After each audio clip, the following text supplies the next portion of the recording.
Good morning, and welcome to Flight 93 National Memorial. My name is Stephen Clark, Superintendent of Flight 93 National Memorial, one of over 400 sites within the National Park Service. The National Park Service is honored and deeply humbled to serve as the steward of this moving memorial and tell the inspiring story of 40 amazing heroes. On this day, 17 years ago, the passengers and crew members of Flight 93 bonded together and prevented their hijacked airplane from reaching its intended target in Washington, D.C., a mere 18-minute flying time from this very location. Ever since that moment, these special people have always been and will forever be remembered as heroes, extraordinary citizens who showed incredible courage under fire. On Sunday, we dedicated the Tower of Voices, located at the entrance to the park. It was an inspiring and powerful ceremony as we remembered their voices through an iconic cathedral serving as our welcoming beacon to this special place. Symbolically, these chimes will forever provide a voice for our heroes. Their voices are still with us, comforting those who mourn and encouraging all of us to follow in their footsteps, that being putting others before oneself. They truly sacrificed their own lives to save so many. Ladies and gentlemen, I'd like to acknowledge the many dignitaries and special guests who have joined us today. Thank you all for being here with us this morning for our annual observance. I extend a special thank you to the many volunteers and ambassadors of Flight 93 who tell this story to our park visitors to better understand this incredible journey, this incredible story of what occurred aboard Flight 93. I'd also like to recognize Captain Stuart Batachansky and his entire crew there at the USS Somerset and all members of our military, those who have served and those who are currently serving this great nation, both here at home and around the world.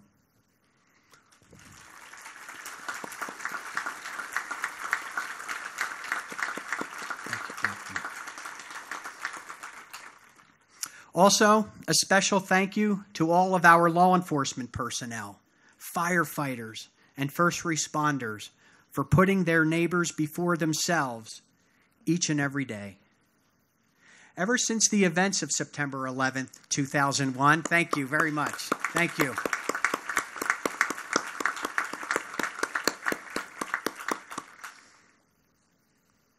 Ever since the events of September 11th, 2001, our local communities have provided tremendous and unwavering support to the development of this memorial.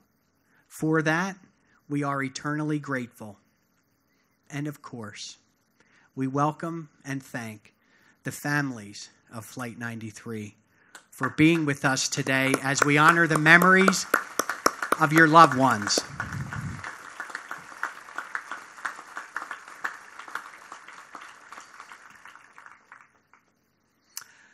I am honored to have on stage with me the President of the United States of America, Donald J. Trump.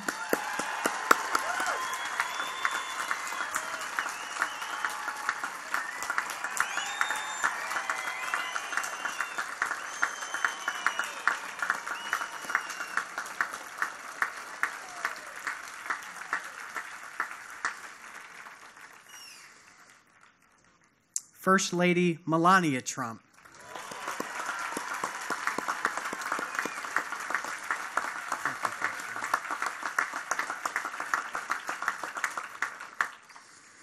The Secretary of the Department of the Interior, Mr. Ryan Zinke.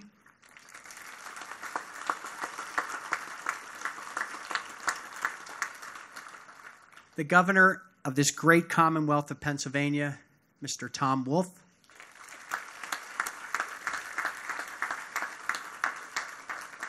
Former Pennsylvania Governor, Mr. Mark Schweiker.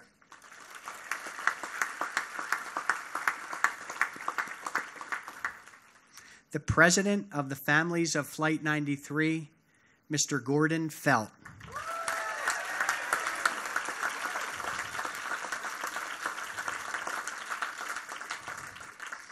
And finally, we are so grateful, Reverend, to have you with us today, Reverend Paul Britton.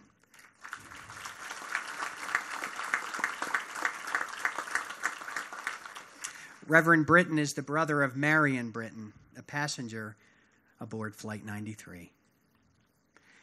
At this time, would you all please stand as you are able for the national anthem performed today by the United States Navy Band Brass Quintet.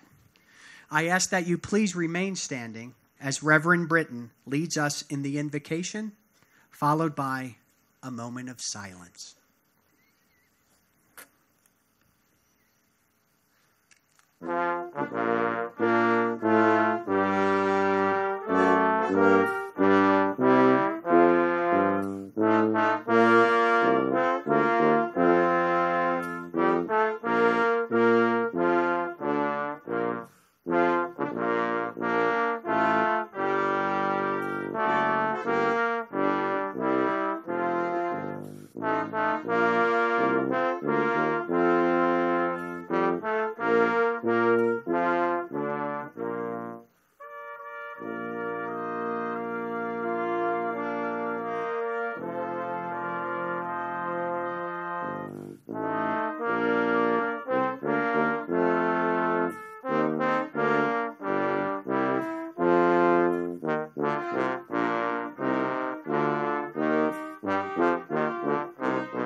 Among many of the prayers that he has written and published, Ted Loder wrote this prayer.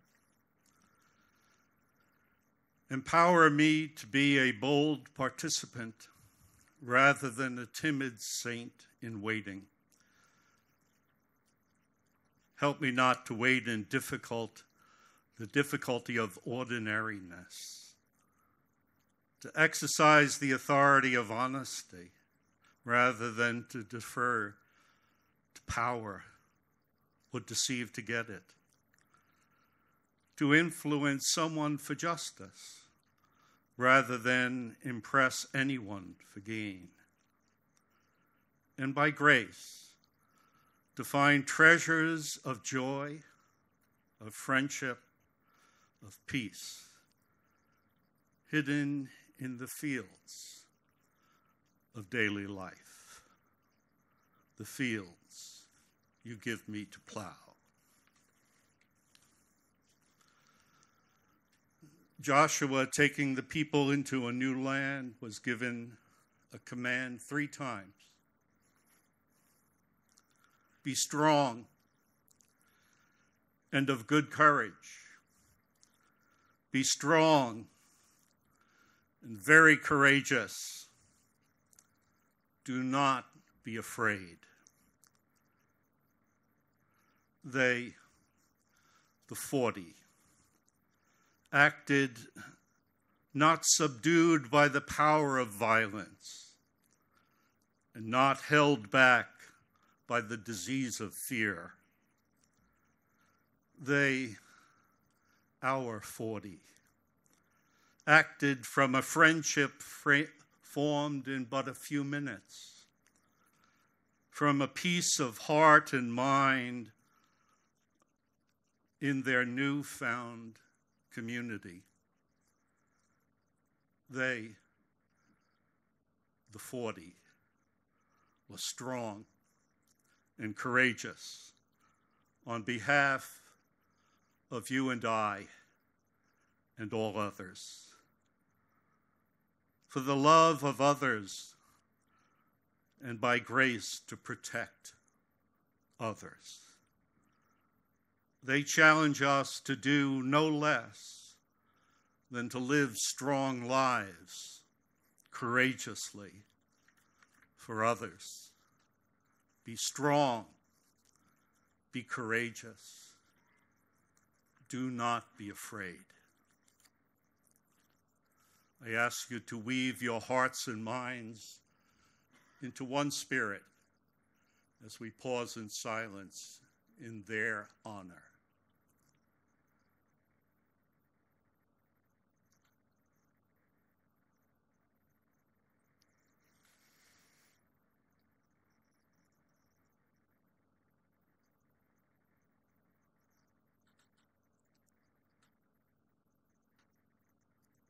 Amen and amen.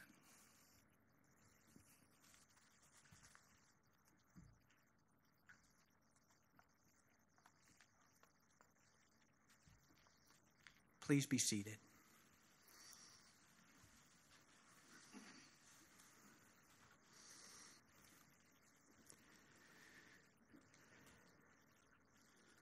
On this day, at this very special time, Flight 93 National Memorial's architect, Mr. Paul Murdoch, will lead the reading of the names of the passengers and crew members of Flight 93. Mr. Murdoch will be joined by family members reading the names of their loved ones. For each name, Mr. Bill Anders and Sharon Custer, who proudly serve as Flight 93 ambassadors, will ring the bells of remembrance.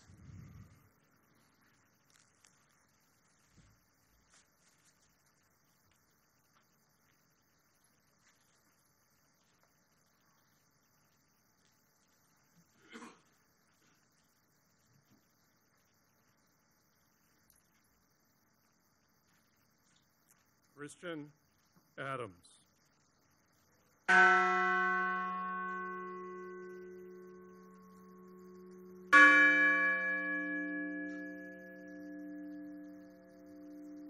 Lorraine G. Bay.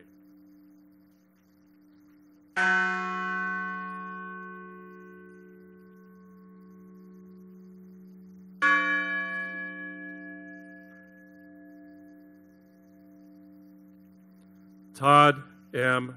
Beamer.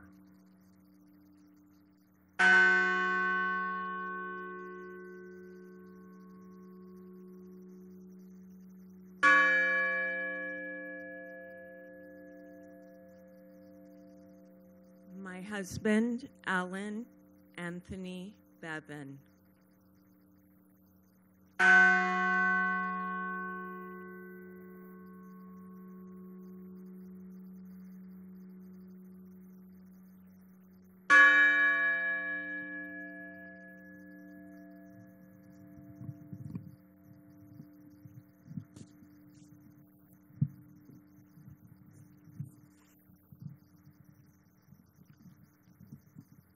My son, with love, Gerald Warren Bingham, and I loved him very much. Thank you.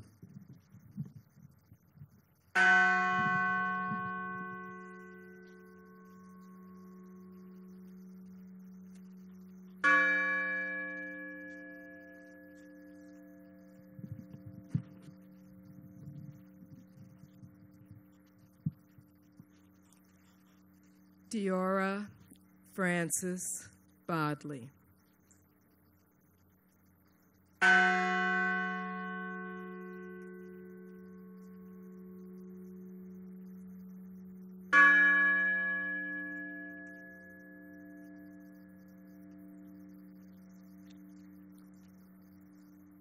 Sandy Law Bradshaw.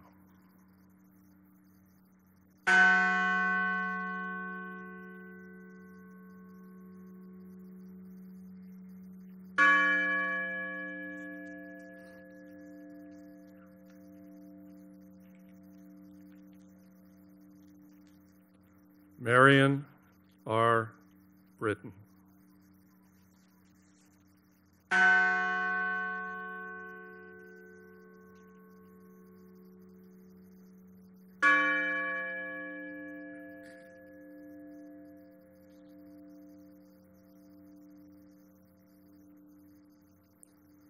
Thomas E. Burnett, Jr.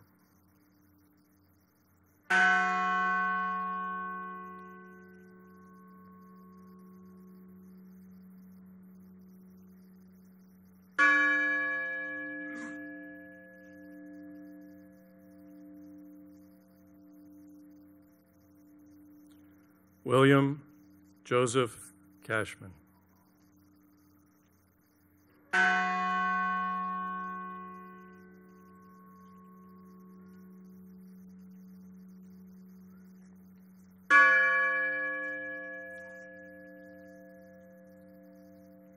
My sister, Georgine Rose Corrigan.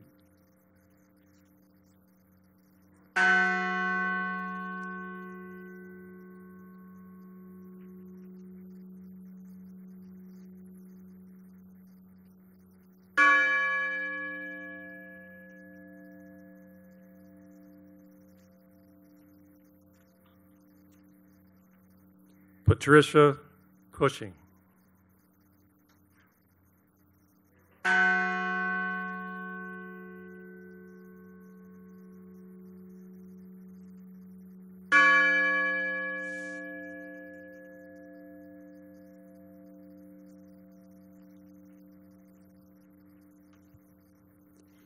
Beloved son, father, brother, and cousin, Captain Jason M. Dahl.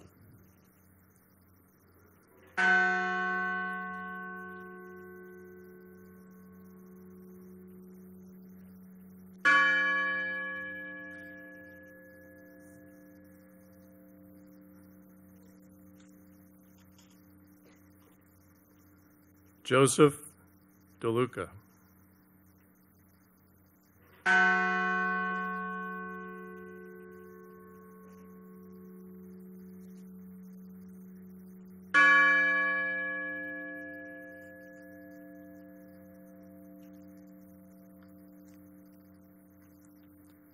Patrick Joseph Driscoll.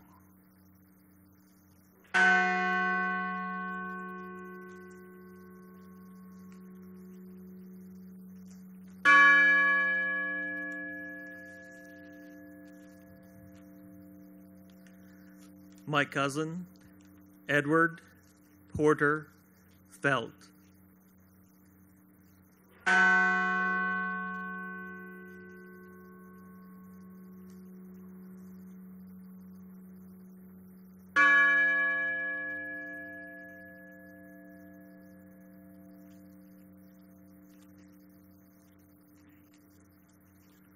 Jane C.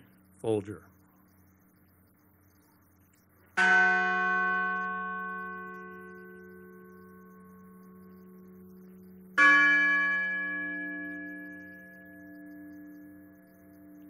Beloved sister and aunt, Colleen Frazier.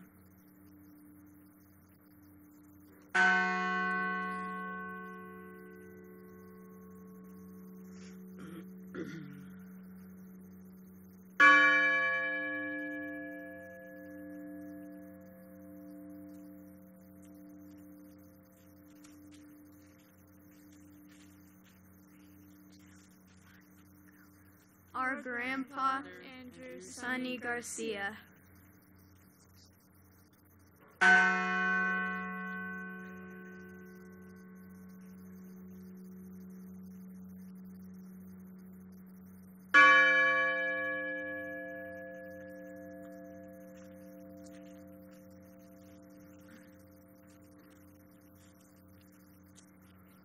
Jeremy Logan Glick.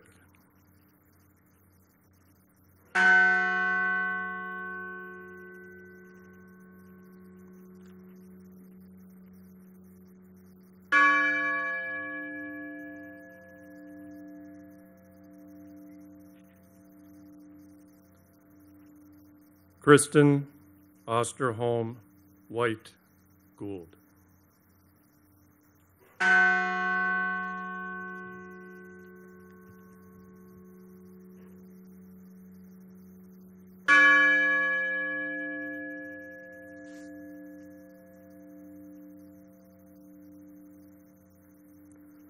Lauren Catuzzi Grancolis, an unborn child.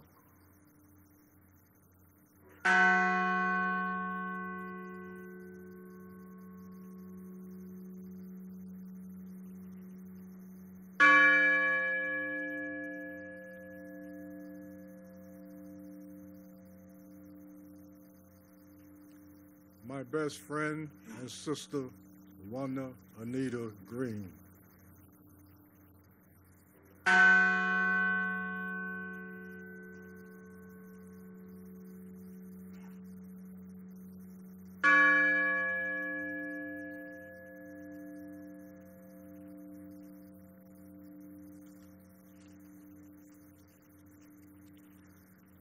Beloved father, husband, and brother, Donald Freeman Green.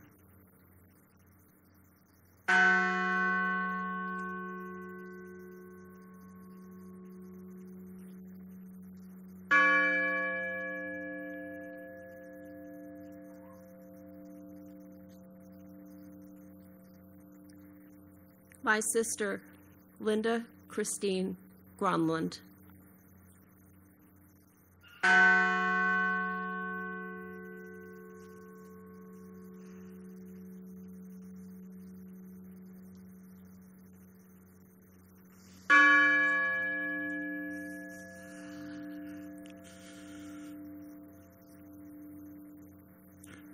My wife's cousin, Richard J. Guadagno.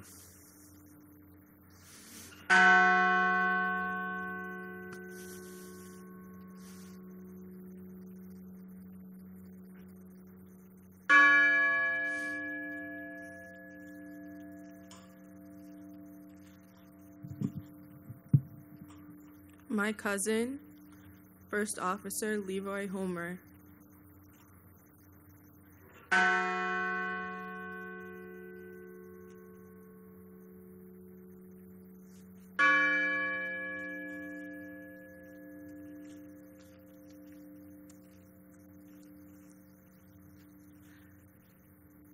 My son, Toshiya Kuge.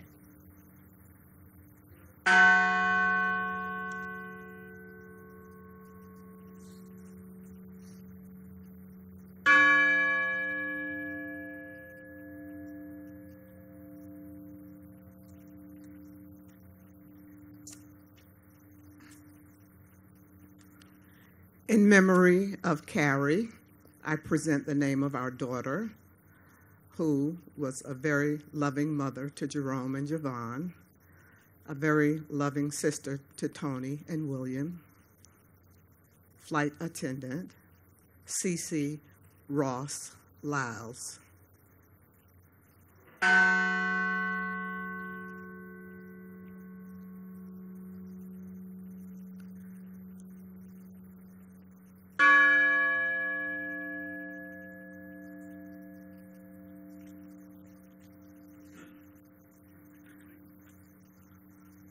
Hilda Marson.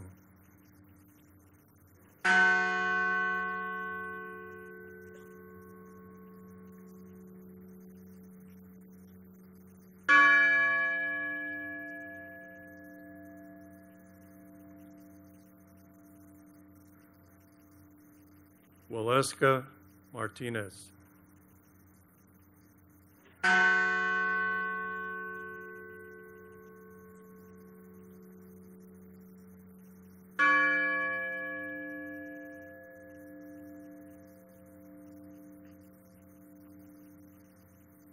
Nicole Carol Miller.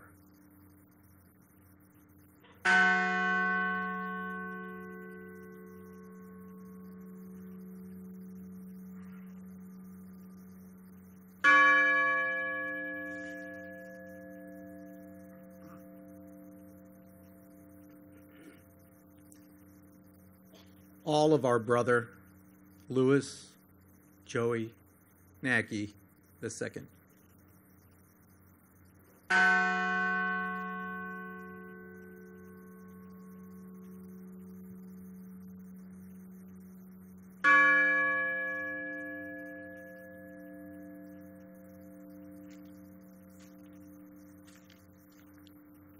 Donald Arthur Peterson.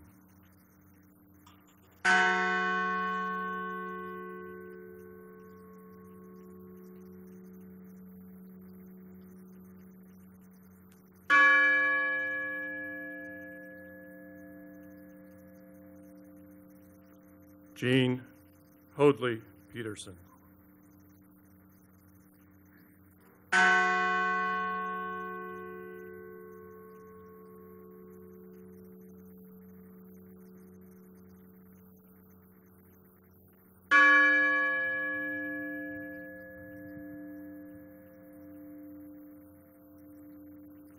Mark David Rothenberg.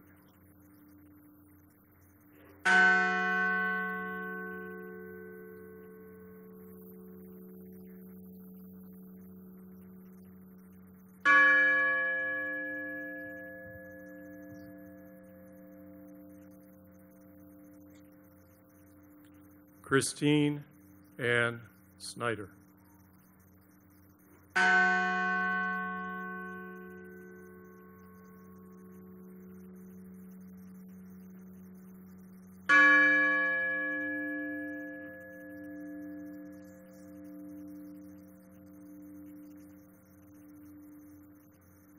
John Talagnani.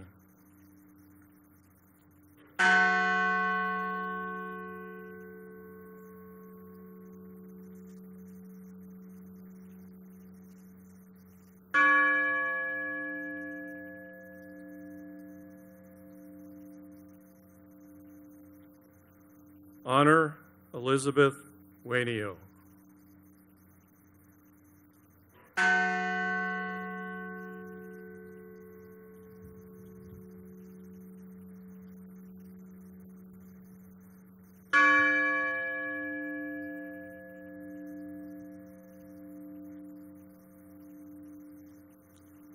Deborah Jacobs Welsh.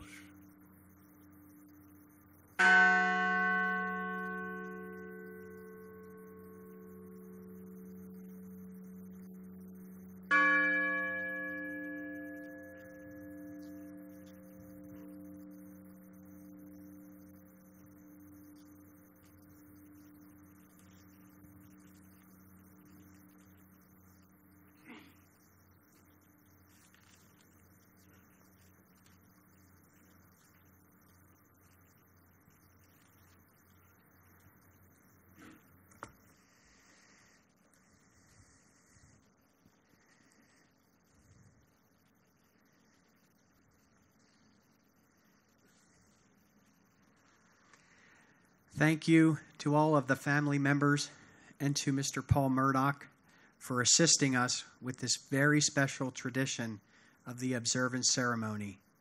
We also thank Bill Anders and Sharon Custer for their part in ringing the bells of remembrance. In November of 1863, at the dedication of a new national cemetery in Gettysburg, Pennsylvania, not all that far from this very place, President Abraham Lincoln delivered the Gettysburg Address. Referring to the bravery of the soldiers in the Battle of Gettysburg, President Lincoln stated, "The world will little note nor long remember what we say here, but it can never forget what they did here." Those very same words could be said here at Flight 93 National Memorial. For when the passengers and crew members of Flight 93 learned that other planes had been used to strike the World Trade Center buildings and then the Pentagon, they voted to take action, refusing to let their airplane be used to inflict more damage upon this nation. In the process, they sacrificed their very own lives to save so many. Visitors who come to this memorial not only learn of the brave actions of those on board, but are inspired by them. Although they are missed by so many, they will never be forgotten. At this time, I'd like to introduce Pennsylvania Governor Tom Wolf. Governor Wolf was sworn in as the 47th governor of the great Commonwealth of Pennsylvania on January 20th, 2015. Following in the footsteps of Pennsylvania's governors during and after the events of September 11th, Governor Wolf has been a staunch supporter of this memorial. Ladies and gentlemen, please welcome Governor Tom Wolf.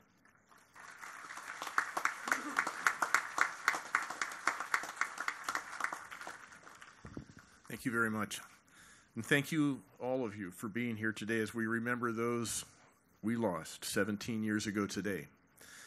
I want to thank Governor Schweiker, who I have the honor to introduce today and who provided much needed leadership after Governor Ridge went to Washington to help the country respond to the horrifying events of that day. And I want to thank President Trump for joining us in Pennsylvania for this solemn remembrance. And I want to thank you, the families, friends, loved ones who 17 years ago found their lives changed forever.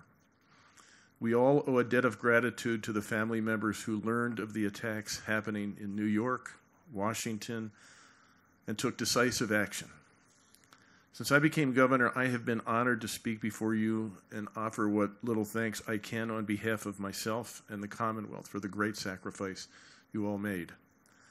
This year, with the dedication of the Tower of Voices, there are new avenues of remembrance and new opportunities to reflect on the impossible sacrifices made in the skies above us. And where there has been unspeakable tragedy, the families whose loved ones were on that flight have built a place of aspiration, of hope, and honor, right here in Pennsylvania. And we thank you for that. Each year, all Pennsylvanians remember and honor your loved ones. We hail them as heroes.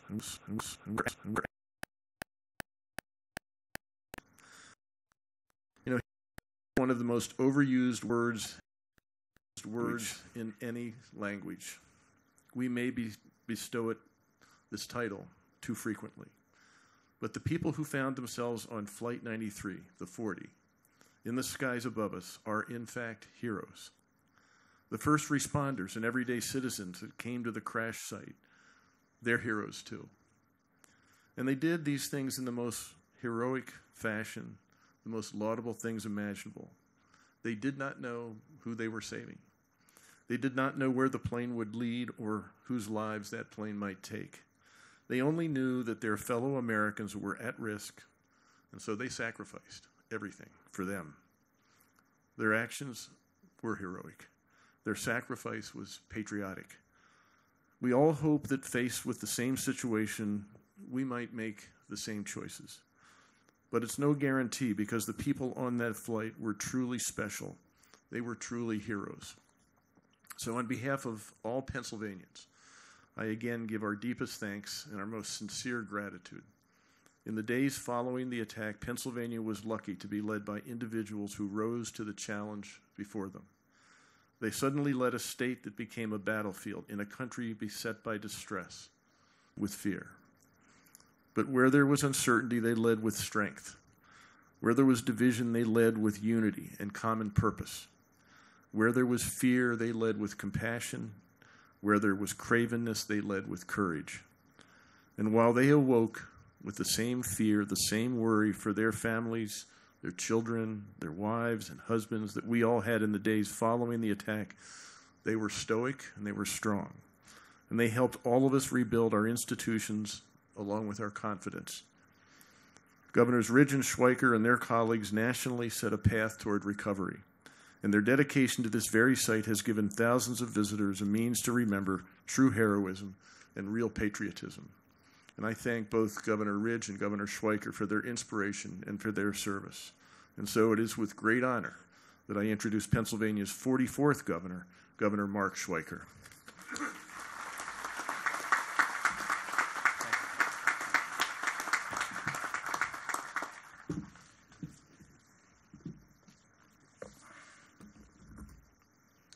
Thank you, Governor Wolf. And thanks as well to the partnership and the families. Gordy, thank you so much for the privilege on such sacred ground to offer what I consider to be important reflections. Mr. President, for the heroes we honor today and every day, please know that I am still in awe of them, as expressed the last time I officially spoke here on the first anniversary. It was here that freedom took its first stand. Today, this morning, again, we gather to reflect on the sacrifice that we've never forgotten.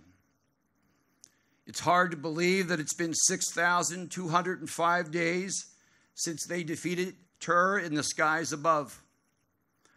But as we know, time has a tendency to stand still when loved ones are ripped from us, yet we continue to hold them so close to our heart. Back then, we made a pact that we would never forget, and we never have. I want you to know that at difficult times in my life, my thoughts go to them. Their sacrifice, their patriotism, their love for America was and remains so incredibly pure that it is difficult for many to grasp.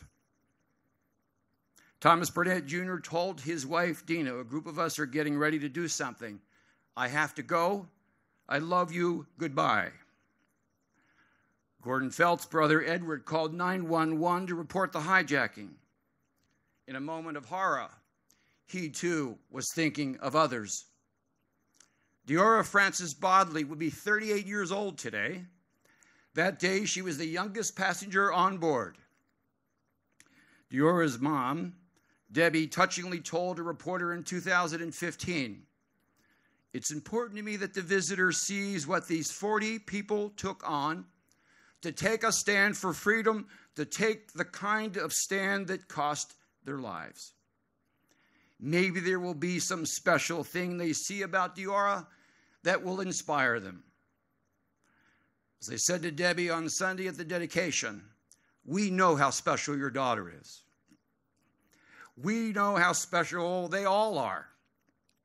And yes, they inspire us to this minute. That's why this moment together is so fitting and, if I may say, timely. As they did in the years leading up to 2001, our counterintelligence agencies are now watching attacks again in faraway places. The president's own director of national intelligence confirmed this just last week when he said they are growing increasingly aggressive. As we saw in Indonesia only a few months ago, men, women, and children, entire family units, are committing vile acts of terrorism. The threats remain very real. So we must remain vigilant, and we must prepare a new generation of leadership. As I've had at times the university responsibility to relate the Flight 93 story to Homeland Security grad students, reality set in for me not too long ago. The fact is, friends, our college students aren't old enough to remember firsthand what happened here. So, as I marveled at the Tower of Voices on Sunday, I cannot help but think of the biblical and oral storytellers of centuries ago and their own motivation. They traveled and met with countless people to voice recollections and stories of history that remain critical to their past and their future. In colonial times, these stories were shared at the village tavern.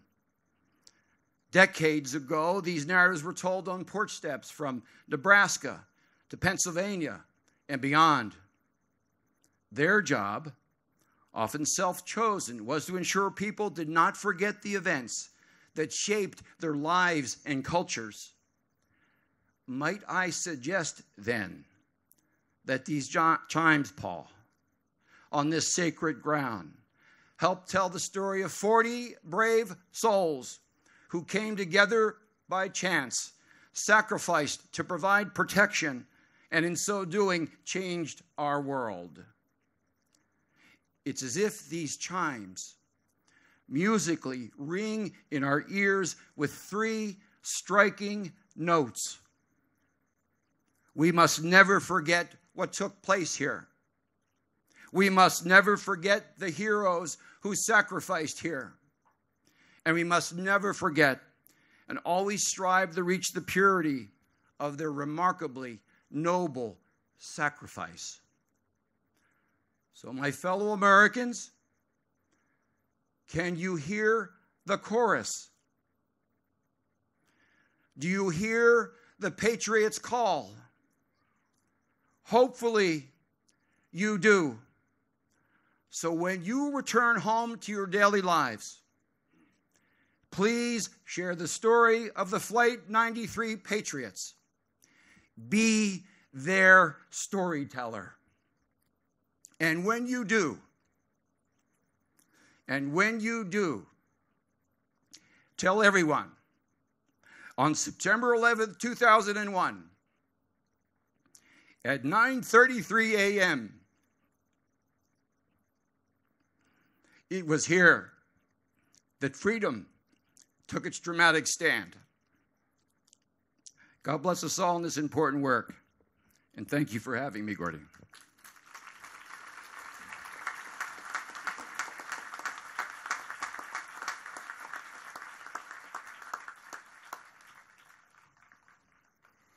Thank you, Governor Wolf, Governor Schweiker, for your very powerful and heartening words. At this time, I would like to introduce Mr. Gordon Felt, President of the Families of Flight 93. This organization and this very, very special group of individuals are an integral part of the stewardship of Flight 93 National Memorial. On September 11th, 2001, Gordon's eldest brother, Edward P. Felt, was killed aboard Flight 93 as the passengers and crew members fought to retake control of that airplane. Since those early days, as our country struggled to make sense of the loss of thousands of our citizens, Gordon has served as the spokesman for the families of Flight 93. Ladies and gentlemen, please join me in welcoming Mr. Gordon Felt.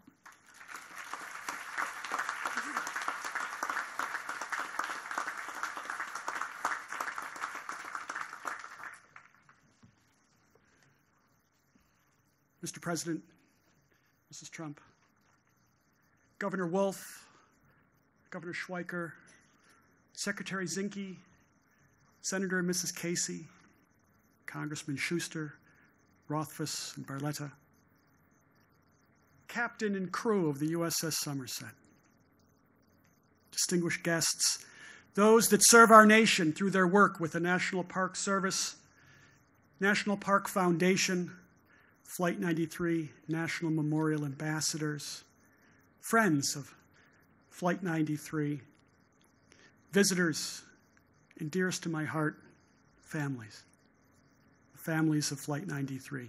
I welcome you to our annual service to honor the 40 extraordinary heroes of United Flight 93. 17 years ago, I and scores of other family members that had experienced the tragic loss of a loved one on September 11th, 2001, were loaded onto buses and escorted along country roads lined with first been referred to as that first battle fought against this current brand of terrorism on American soil. Our destination was a site just behind us on the Western Overlook. At that moment, when we first looked out over a field torn asunder, smelling of jet fuel, burned and gravely wounded, we and our country were grievously injured, hurting, angry, devastated, confused, and cast adrift into a world that offered only uncertainty, violence, and fear. Little did we know in that moment that the choices our loved ones made during the final 35 excruciatingly terrifying minutes of their lives, as well as the actions being taken on the ground in New York City and at the Pentagon, little did we know that they would serve to inspire a nation and reaffirm a standard of exceptionalism inherent in those that understand the unrelenting nature of freedom-loving peoples. This memorial is dedicated to preserving the stories of the 40 heroes of Flight 93 and their collective actions. Our newly dedicated Tower of Voices stands at the entrance of this great memorial, defiantly, reminding us of how 40 strangers came together, planned, prayed, voted, and chose to fight, foiling one prong of a terrorist attack against our country 5 years in the making. They were not passive. They did not sit back and let events unfold before them. They did not cower. Because of their actions, further loss of life was averted, and the preeminent symbol of our democracy was preserved.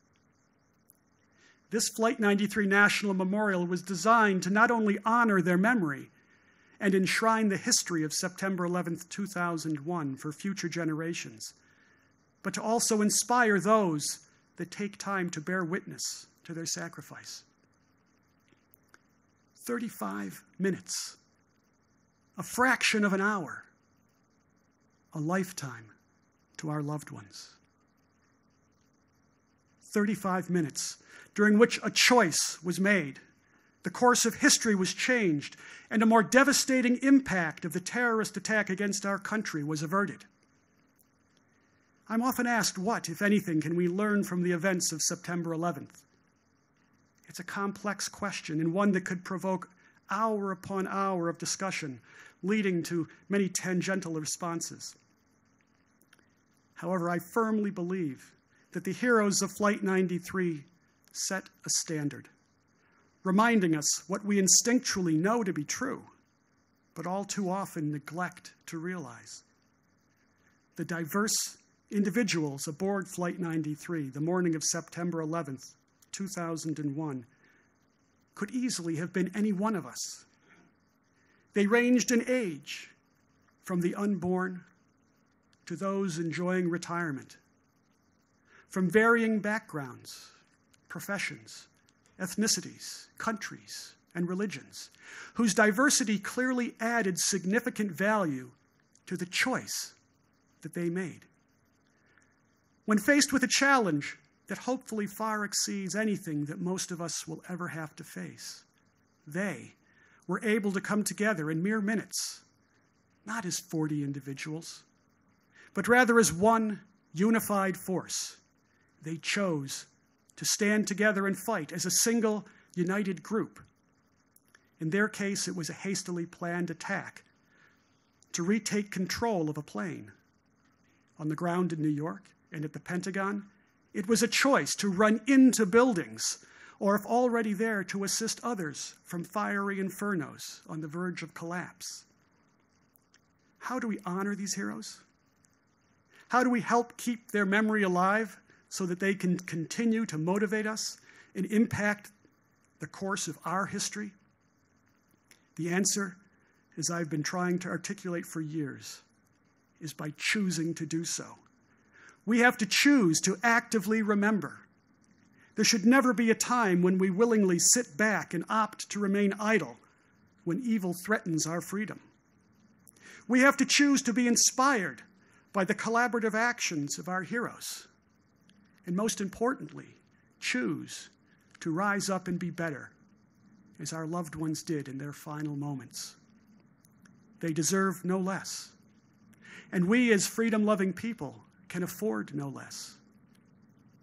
For if we choose to forget the lessons learned on September 11th, 2001, through neglect, apathy, or distraction, we will become less honorable less heroic, and less free. Thank you.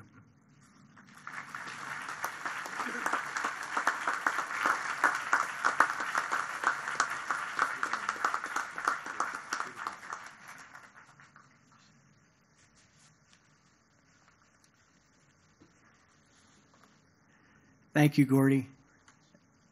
I'm truly honored to call you my friend. Now I would like to introduce the United States Secretary of the Interior, Ryan Zinke. Secretary Zinke was sworn in as the 52nd Secretary of Interior in March of 2017. He leads an agency with more than 70,000 employees who are stewards of many of our public lands, including wildlife refuges, national parks,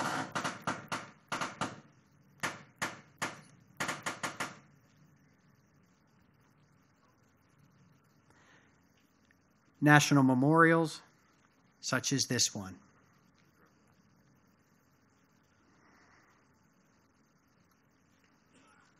A tremendous individual and truly a steward of our public lands. At this time, ladies and gentlemen, please welcome the United States Secretary of the Interior, Mr. Ryan Zinke.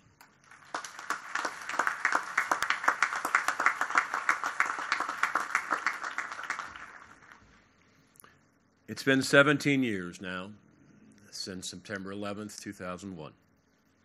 And most of us remember where we are and where we were on 9/11.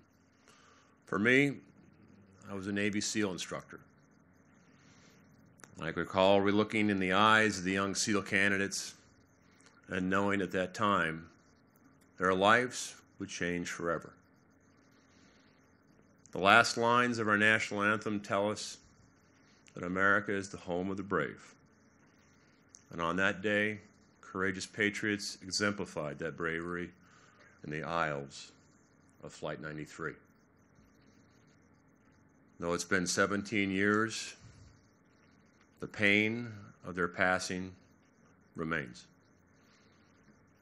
I visited this site last year with Vice President Pence and was honored to share the sound of the first chime of the families. Our great park system tells stories. The stories of our conservation ethic, of the great epic parks of the West, to our battlefields, our civil rights monuments, our women's rights sites, and this Flight 93 memorial that we're honored to be at today. It truly is a story of heroes, a story of tragedy, and most importantly, a story of our shared values of America as self-sacrifice, duty, and honor. It's also a story that reminds us that the fight for freedom never ends. It has to be earned every day. The crew and passengers of Flight 93 gave their lives for this great nation, and their sacrifice shall never be forgotten, neither here in the fields of the great Commonwealth of Pennsylvania or across our great nation. And it's in their name, in the name of all those who gave their lives for our country, that we never forget this tragedy and remain vigilant against those that wish to destroy our values and our nation. Today, as a combat veteran, it's my distinct privilege and honor to be here with the President of the United States, Donald J. Trump, and his beautiful First Lady, Melania.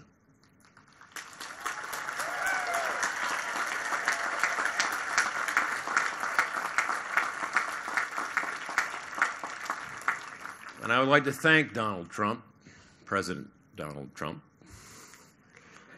for his leadership on national security, his support of law enforcement, first responders, and his unwavering support of protecting our borders.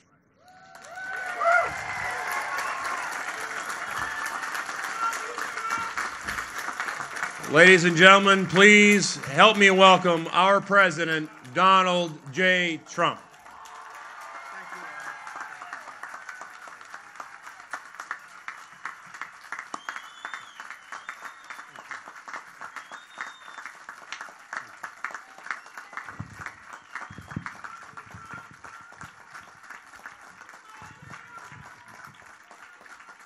Thank you very much. Thank you very much, Ryan. So beautiful. We're gathered together on these hallowed grounds to honor the memory of nearly 3,000 souls who were murdered on this day 17 years ago. We're here to pay solemn tribute to the 40 passengers and crew members on Flight 93 who rose up, defied the enemy, took control of their destiny, and changed the course of history. Today we mourn their loss, we share their story, and we commemorate their incredible valor. On September 11th, 2001, a band of brave patriots turned the tide on our nation's enemies and joined the immortal ranks of American heroes. At this memorial on this sacred earth, in the field beyond this wall, and in the skies above our heads, we remember the moment when America fought back. Melania and I are grateful to be joined for today's ceremony by Governor Tom Wolf and Governor Mark Schweiker. I also want to thank the members of Congress in attendance, Senator Bob Casey, Congressman Lou Barletta, Keith Rothfuss, Bill Schuster, and along with the president of the families of Flight 93, Gordon Felt. We're also joined by members of the National Park Service, along with firefighters, first responders, and incredible people from law enforcement. These are truly great people.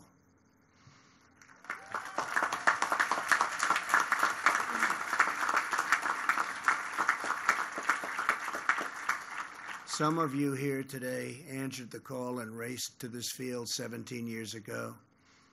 You fill our hearts with pride, and I want to thank you on behalf of our country. Thank you very much.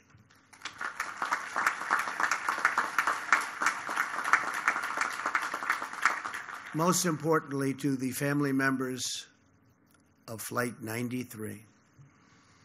Today, all of America wraps up and joins together. We close our arms to help you shoulder your pain and to carry your great, great sorrow. Your tears are not shed alone, for they are shared grief with an entire nation. We grieve together for every mother and father, sister and brother, son and daughter who was stolen from us at the Twin Towers, the Pentagon, and here in this Pennsylvania field. We honor their sacrifice by pledging to never flinch in the face of evil and to do whatever it takes to keep America safe.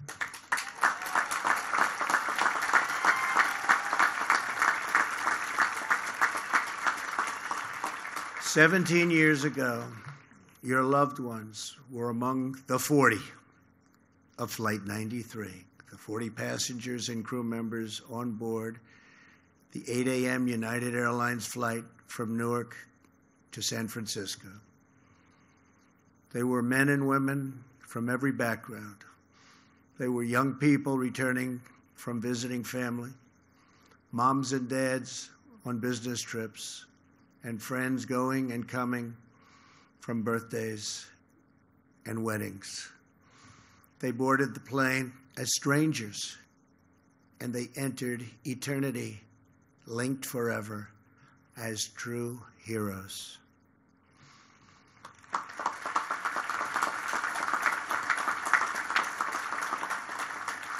Soon after takeoff, Flight 93 was hijacked by evil men bent on terror and conquest. Passengers and crew members began using their phones to call home. They learned that 2 planes had already crashed into the World Trade Center in New York City. Immediately, those on board Flight 93 started planning a response. Sandy Bradshaw, a flight attendant, called her husband and told him they were in the back of the plane preparing hot water to throw onto the hijackers. Passenger Jeremy Glick explained the plan to his wife and said, "Stay on the line, I'll be back." The passengers and crew members came together, took a vote, and they decided to act. At that moment, they took their fate and America's fate back into their own hands. In the last 20 minutes, many placed their final calls home, whispering those eternal words, "I love you."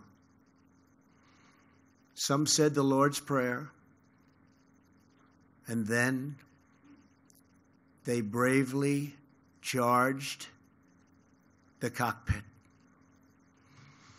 They attacked the enemy. They fought until the very end, and they stopped the forces of terror and defeated this wicked, horrible, evil plan. Flight 93 crashed yards from where we stand, just 20 minutes flying time from the United States Capitol.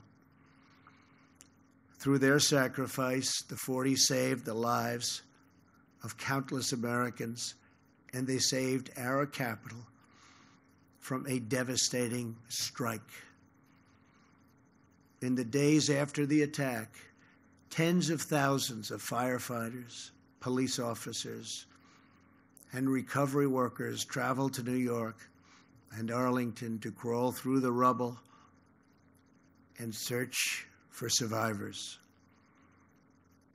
There were prayer vigils, memorials, and charity drives all across our nation. Here in Shanksville, many of you raised up the first memorial, a wooden cross, a chain-linked fence, mementos and tributes pouring in, and dozens of American flags. A piece of America's heart is buried on these grounds, but in its place has grown a new resolve to live our lives with the same grace and courage as the heroes of Flight 93. This field is now a monument to American defiance. This memorial is now a message to the world. America will never, ever submit to tyranny.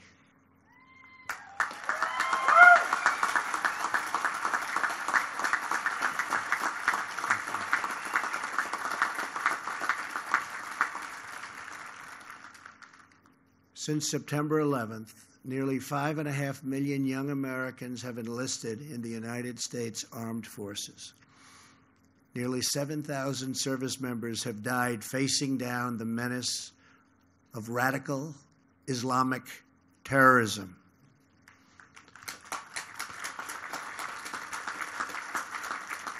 Today, we also think of the more than 200,000 service members now serving overseas. And we think of every citizen who protects our nation at home, including our state, local, and federal law enforcement. These are great Americans. These are great heroes. We honor and thank them all.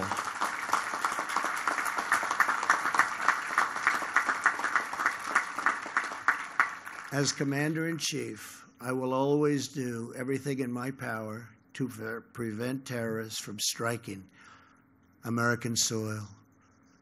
Here with us today is Dorothy Garcia Blockler. Her husband, Sonny, was one of the passengers on Flight 93. On September 11th, 2001, just over a month after their 32nd wedding anniversary, Sonny was on his way back from a business meeting. He called Dorothy, who he loved so much, called her on the plane and uttered her name before the line went dead silent. In the days after the attack, Dorothy told the investigators there was only one thing she wanted from this field: her husband's wedding ring. They would know it by the inscription etched inside. "All my love," it said, followed by the number 8269, the date of their anniversary. The officers, great people, promised to try, but in this field of records, it seemed certainly impossible. Dorothy began to pray, and she asked her friends to do the same. Days went by, then months. Still no ring. A week before Christmas, on December 19th, she heard a knock at the door. Two officers were standing with a really beautiful, to her, she saw it was so beautiful, she knew what was happening. A beautiful, small white box. Inside it was a wallet, a luggage tag, a driver's license, a small bag with the wedding ring inscribed with those three precious words: "All my love." Those words echo across this field. And those words tell the story of 40 men and women who gave all their love for their families, their country, and our freedom. To Dorothy and to every family here today, America will never forget what your loved ones did for all of us.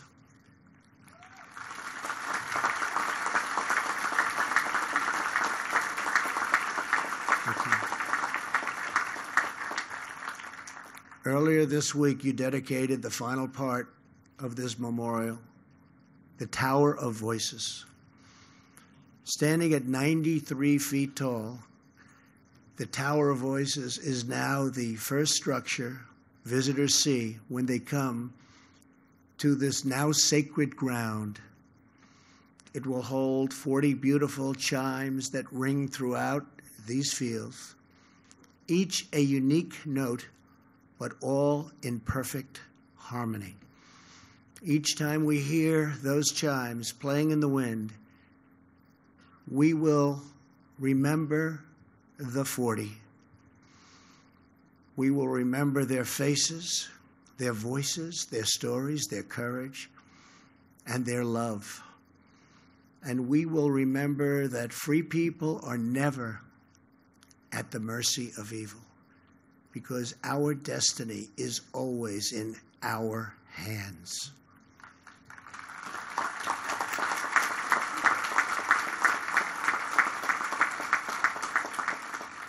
America's future is not written by our enemies. America's future is written by our heroes.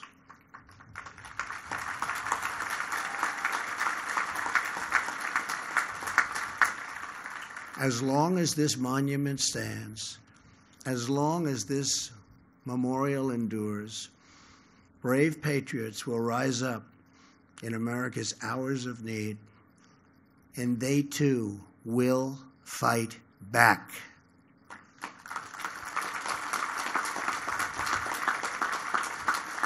"17 years ago, 40 incredible men and women showed the whole world that no force on earth will ever conquer the American spirit. We treasure their memory, we cherish their legacy, and we ask God to forever bless the immortal heroes of Flight 93. Thank you. God bless you. God bless the families, and God bless the United States of America. Thank you very much. Thank you. Thank you very much.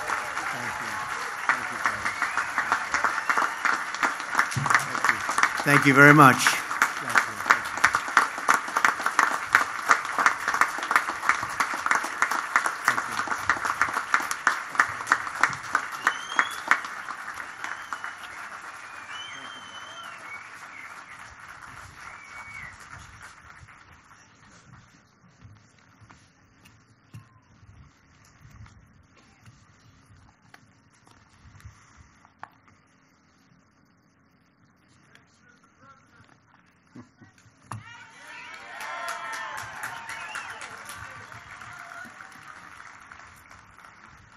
Indeed, Mr. President, thank you so much for those inspiring and moving words.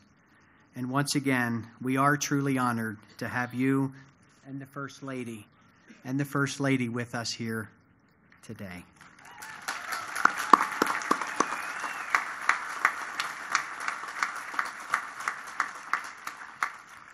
Ladies and gentlemen, at this time, we ask that you please remain seated to allow the speakers the opportunity to personally reflect on this solemn ceremony inside the Visitor Center. The United States Navy Band Brass Quintet will now share their talents with us as we conclude today's service.